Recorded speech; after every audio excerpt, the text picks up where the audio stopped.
Meus amados, queridos irmãos, que a graça do Senhor Jesus Cristo esteja mais uma vez derramada sobre cada um de nós. E estamos gravando mais um vídeo para o canal Vidas em Cristo. E já convido você a compartilhar esse vídeo com um amigo, com alguém que você conhece, que está precisando de ouvir sobre este assunto, que é muito importante e muito delicado.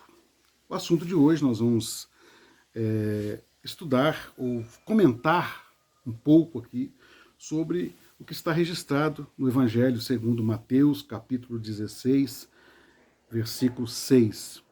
Jesus ali, ele diz para ter cautela. Há uma tradução que fala fugir, outra fala ter cuidado com o fermento dos fariseus. O que os fariseus e os saduceus ensinavam?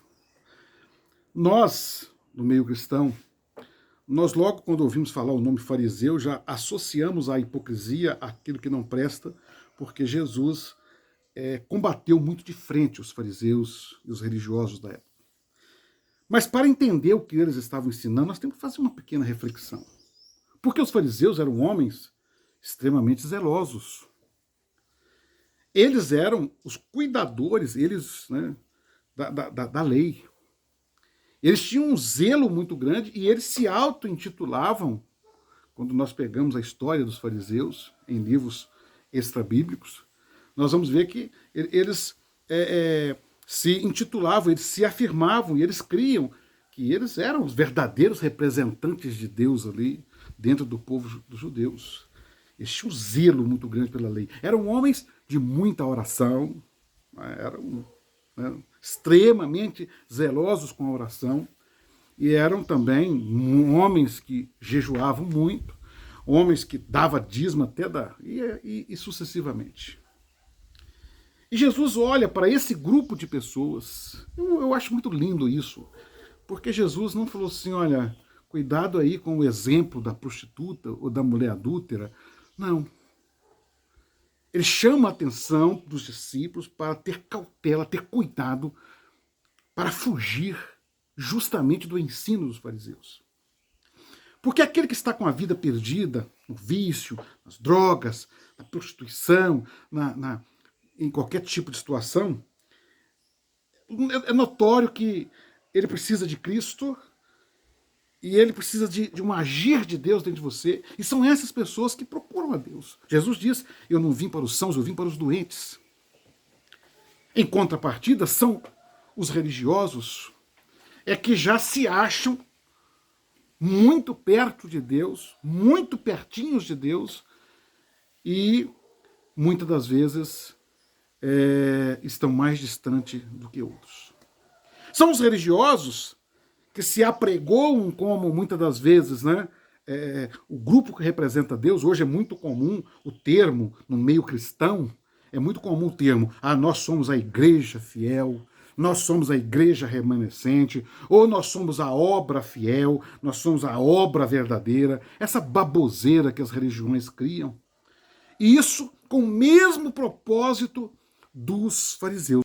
Os fariseus, eles tinham que se apresentar como os verdadeiros homens de Deus. Então o que eles faziam? Nós somos de oração, Deus nos revelou isso, olha, nós representamos a lei. É a mesma coisa que está acontecendo no meio cristão hoje. Homens inescrupulosos que se autodenominam os homens de Deus desta hora, mas com um propósito de manipulação dos seus fiéis, da arrecadação de dízimo, de financeiro, e pior do que tudo isso, o domínio sobre o povo, o domínio sobre as pessoas. Jesus chama os discípulos e fala, olha, cuidado com isso. Acautelai-vos com esse ensino, com essa doutrina, com esse ensino, porque ele é pernicioso.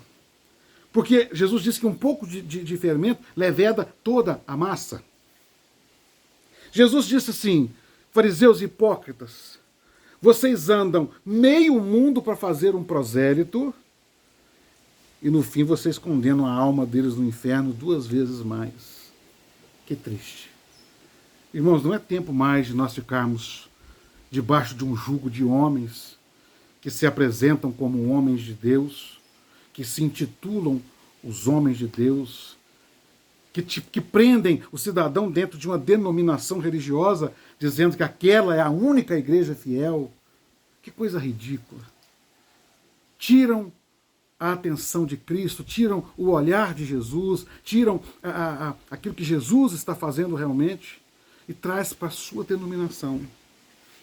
Como se fosse a placa de igreja que estivesse fazendo algo para o homem, como se Deus estivesse operando só ali, porque ali estão os homens de Deus. Oh, Jesus!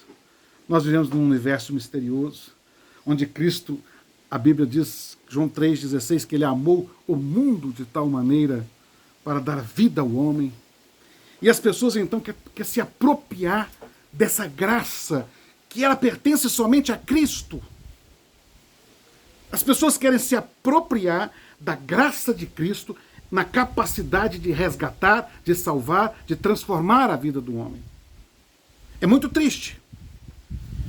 E eu chamo a atenção aqui nesse vídeo para você, meu irmão, você, minha irmã, você tenha coragem de sacudir o jugo dos fariseus e dos saduceus. Você tenha coragem de tomar uma postura na sua vida. Eu sei que é difícil. Eu sei que é difícil, eu já estive nessa situação e talvez é uma das decisões mais difíceis na vida nossa. Eu costumo dizer que é mais fácil tirar alguém lá do fundo do poço das drogas, da prostituição, do que tirar alguém das garras da mentalidade religiosa. É mais fácil resgatar alguém do fundo do poço, porque ele está pedindo socorro, do que tirar alguém que é prisioneiro de uma ideologia humana, de ensinamentos humanos, e a pessoa fica presa naquilo ali, e que foi repassada para ele como aquilo ali sendo de Deus, mesmo não estando na Bíblia. É muito comum nós vermos ensinamentos nas igrejas, e alguns líderes que são mais cara de pau, eles costumam dizer, ó, não está na Bíblia. Isso não está na Bíblia, mas Deus revelou para nós. Ou revelou para um homem no passado, ou para uma mulher, e as pessoas seguem aquilo ali fielmente, mesmo sabendo que é um ensino que não está na palavra de Deus. Parece bíblico, mas não é, porque quando vai se pedir uma explicação, não, mas Deus nos revelou dessa forma. É muito triste quando nós vemos pessoas presas a isso, vivendo religiões, vivendo julgos terríveis, e não entendem que a graça de Cristo está muito mais do que isso aí. Que a graça de Cristo não é uma prisão religiosa. Que a graça de Cristo ela veio para libertar o homem. Porque as pessoas não sabem, às vezes, que Jesus não veio para fundar uma nova religião. Que ignorância! Jesus não veio para estabelecer uma nova religião. Jesus veio para estabelecer um modo de vida. E ele deu o exemplo da vida dele.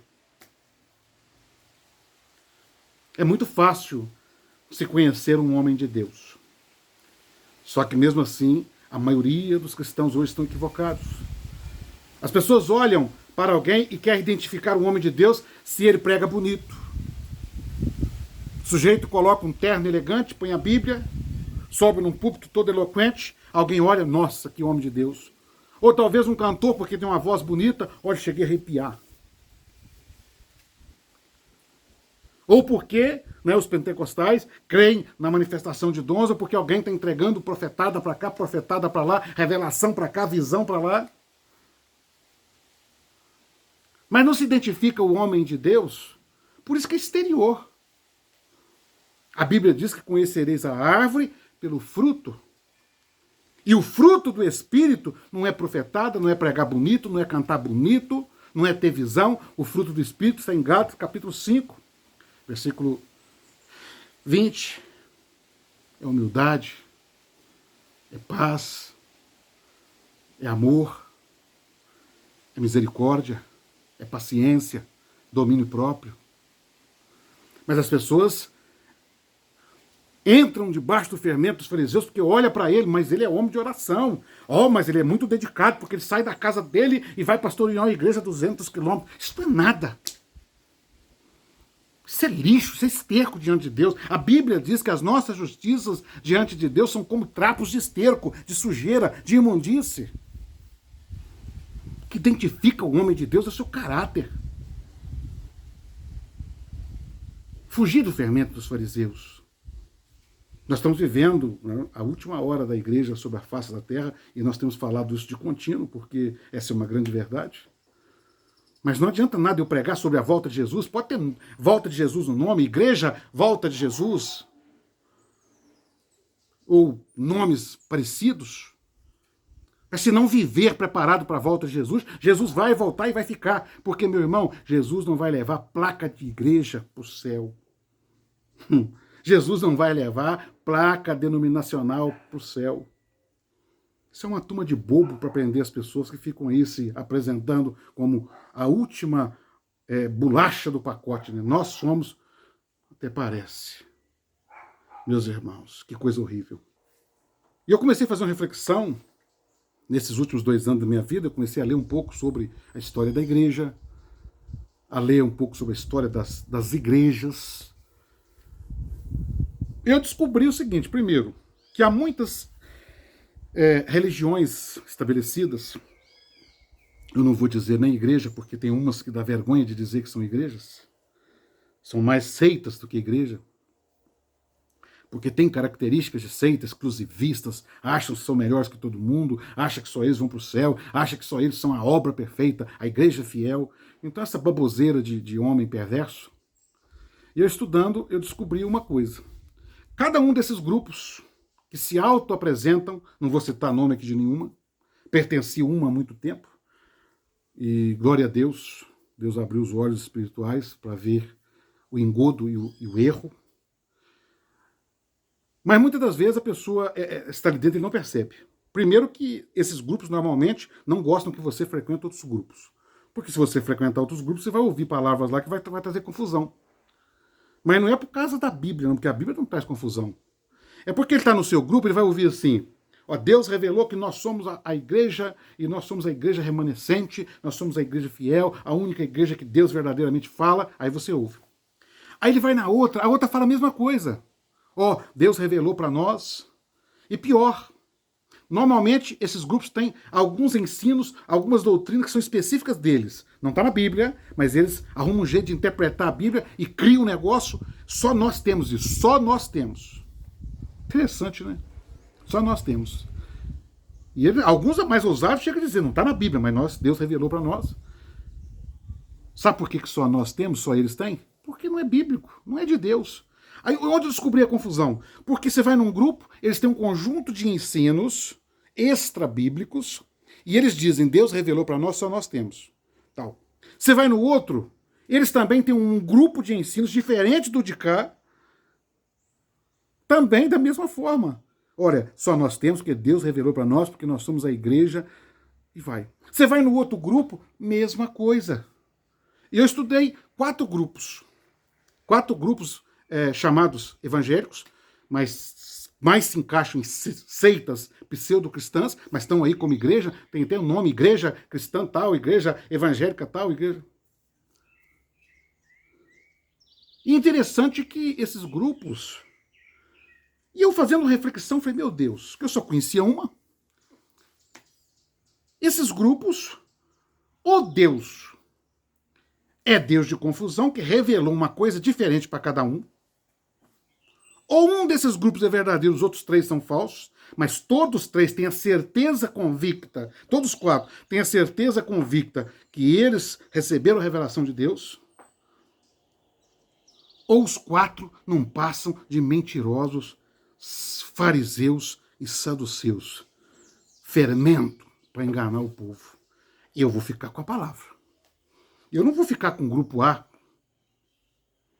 porque o fulano lá é um velhinho da cabeça branca, faço minha as palavras, né, de Rui Barbosa, não se engane com os cabelos brancos, porque os canalhas também envelhecem. Não vou ficar com a de outra porque morreu, era uma mulher. Não. Vou ficar com a palavra. E o que a palavra está ensinando é fuja do fermento dos fariseus. Querido, eu sei que muitas das vezes é difícil a gente aceitar a verdade. E a gente às vezes quer ficar cego e continuar cego, porque admitir que você está errado durante 10, 15, 20 anos da sua vida é muito difícil. Muito difícil. Mas, quando Deus faz, é libertador. Quando você consegue fazer isso, você fala, hoje eu estou ligado somente a Cristo, eu não estou debaixo de jugo de homem, eu vivo pela palavra, eu vivo pelo Espírito Santo, eu vivo por aquilo que Deus me deu. Ah, meus irmãos, é glorioso. É glorioso. Mas o único que pode libertar o homem é o Espírito Santo, pela palavra de Deus. É assim que nós somos alcançados para viver uma libertação em Cristo Jesus. Que Deus abençoe. Se você gostou desse vídeo, compartilhe. Clica aí no gostei. Também, se quiser falar conosco no privado, um comentário, estamos abertos. E de forma nenhuma nós citamos aqui nome de pessoas, porque pessoas somos nós, sujeitos aos erros, aos desvios. Nós falamos do fermento. E do fermento nós não só podemos falar, como nós devemos falar. Nós temos a obrigação de falar. Nós temos a obrigação de anunciar. Fuja do fermento dos fariseus e dos saduceus. Fuja do fermento dos religiosos, de um sistema religioso corrompido pela ganância, pelo dinheiro. É tempo agora. Que Deus abençoe, que a graça, que a paz gloriosa de Cristo Jesus esteja sobre a nossa vida hoje e para sempre.